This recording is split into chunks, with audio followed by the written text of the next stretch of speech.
Oh, Jack! Jackie boy! How's it going? Welcome to Watch Mojo. And today we're counting down our picks for the most memorable cameos and otherwise forgettable films that make them a little more worthwhile. What's that? Nothing. It's weather experiment. Number 10, Shaquille O'Neal, Grown Ups 2. What's up with the school bus? Nobody would have expected Shaq to play a police officer in an Adam Sandler movie. Through his natural charisma, the former NBA star makes it all worthwhile with his upbeat performance. He pretends to confront the main friend group before turning everything into a dance party. Say ho! Towering over everyone, Shaq shows that he's equally gifted in front of a camera as he is on the courts. The basketball player somehow manages to be funnier than all of the other comedy legends in the scene. For a movie that largely underutilized its comedic talent, Shaq's presence in this entertaining sequence seems like a breath of fresh air. Huge ballet fan. All of them.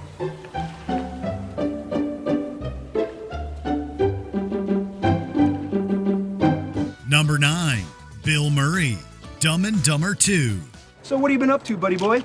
Seen any good movies lately? While he might not have been in the original, Bill Murray was a welcome addition to Dumb and Dumber 2. In the sequel, Murray plays Ice Pick, the unexpected roommate of Harry, who has turned their apartment into a drug lab. Hidden behind a mask throughout, Murray provides a cameo that focuses solely on his comedic timing and less on his star power. How's it going, Ice Pick?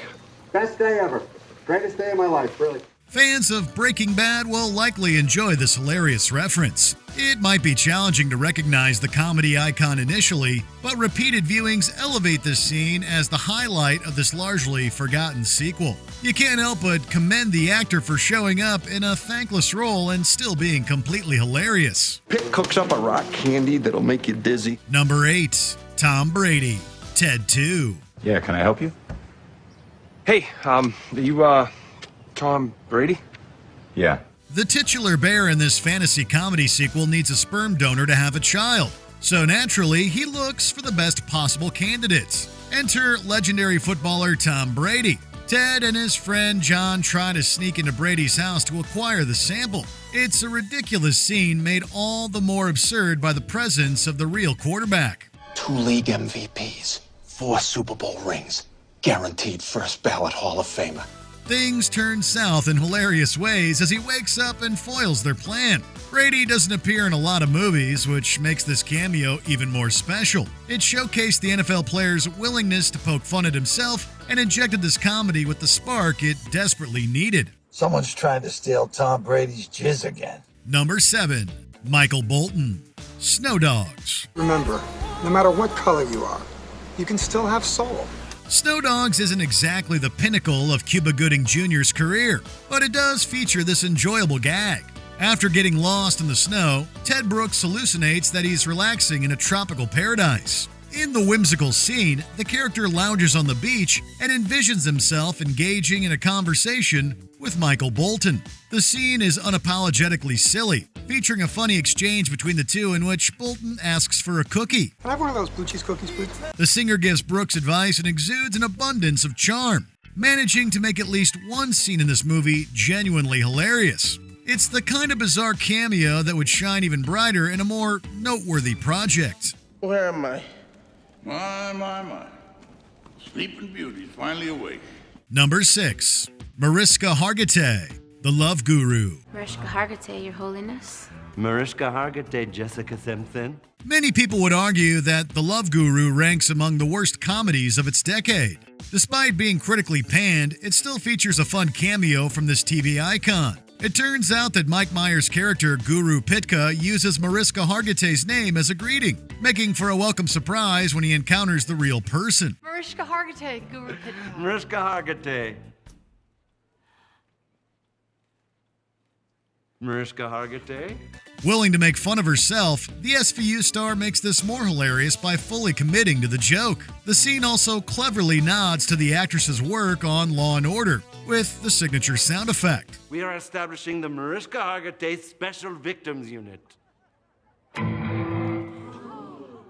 While the appearance is brief, it still injects a welcome dose of absurdity and provides a chance for Hargitay to play a less serious role.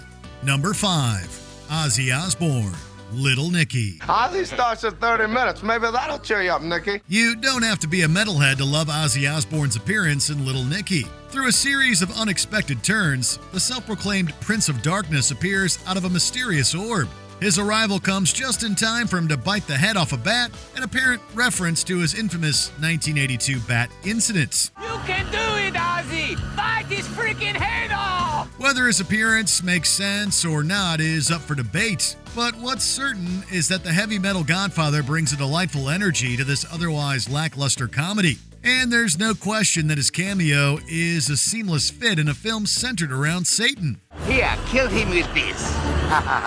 Despite some questionable CGI, the sequence plays out like a twisted fantasy, which Osborne magnifies in every way. Number 4. Paul McCartney, Pirates of the Caribbean, Dead Men Tell No Tales. Hold on, stop. As Jack Sparrow gets hauled off to jail, he unexpectedly runs into a relative of his, Uncle Jack, played by Beatles legend Paul McCartney. The character, who is also a fellow prisoner, allows McCartney to unveil his comedic chops, in addition to showcasing his musical prowess through some singing. He also gets to wear authentic garb that adds an extra layer of authenticity to the scene. Skeleton goes into a bar, orders a beer and a mop. Funny as ever. Surprisingly, McCartney doesn't hold back. The musician lands every joke, brightening up this entry in the Pirates franchise with his unique charm. His ability to execute dark humor and brilliantly play off Depp's character comes as a welcome surprise to this adventure. And mention my name, they won't cut your feet off. Number 3. Charlton Heston, Planet of the Apes. I don't have much time. Tell me about this human who troubles you. The villain Thade consults his father Zeus in the 2001 version of Planet of the Apes. Behind the impressive makeup, the elder character is actually portrayed by Charlton Heston. His presence gives this troubled adaptation some added gravitas. In the time before time, we were the slaves, and the humans were the masters. It's also a bit ironic to see him on the other side this time, considering that Heston played the lead human in the original 1968 film. Heston tries to give a Shakespearean spin to his lines and ends up elevating the material with his iconic voice. It might not be a ton of screen time, but the emotional sequence reminds viewers that he's still a legend. Damn them all to hell! Number 2. Christopher Lloyd, A Million Ways to Die in the West. Christopher Lloyd reprises his iconic role as Doc Brown from Back to the Future in this very random scene from A Million Ways to Die in the West. Hello? Seth MacFarlane's character stumbles into a woodshed where he finds the scientist busy at work on a DeLorean. Fans of the original sci-fi franchise must have loved to see Lloyd again, especially with the iconic car by his side. Welcome to my latest experiment. This is the big one, the one I've been waiting for all my life. Well, it's a DeLorean, right? The legendary actor conjures up all of Brown's energy to give viewers another glimpse of the beloved character. While the overall movie might be a mixed bag, this scene at least gives audiences a nice boost of nostalgia, complete with a famous catchphrase to excite your inner child. Great Scott! Before we continue, be sure to subscribe to our channel and ring the bell to get notified about our latest videos. You have the option to be notified for occasional videos or all of them. If you're on your phone, make sure you go into your settings and switch on notifications. Number 1. Al Pacino, Gigli. What are you going to do? It's a real nuisance. But what are you going to do? I got to fight it, right? Counted among the greatest actors of his generation, Al Pacino has also been in some bad movies. This includes everything from falling in love with Adam Sandler in Jack and Jill to the infamous Gigli. In the latter project, Pacino plays a hot-tempered mobster and tries to make this box office bomb entertaining. There are a multitude of qualities an individual can possess that make them intimidating. Not only this is the outside, then there's the inside. Despite the film's overall lack of cohesion, This standout sequence gives the actor a chance to raise his voice and shoot someone. It's a scene that's funny and campy in the best way possible. While the movie's various genres may not come together by the end, Pacino's cameo at least offers a moment of thrill for fans of mob movies. And whether you want to call a thumb, a finger, or a digit, for the sake of this discussion, it doesn't really matter. Did we forget a notable cameo from a bad movie? Let us know in the comments below. I think I much prefer just to, end it right here. Did you enjoy this video? Check out these other clips from WatchMojo and be sure to subscribe and ring the bell to be notified about our latest videos.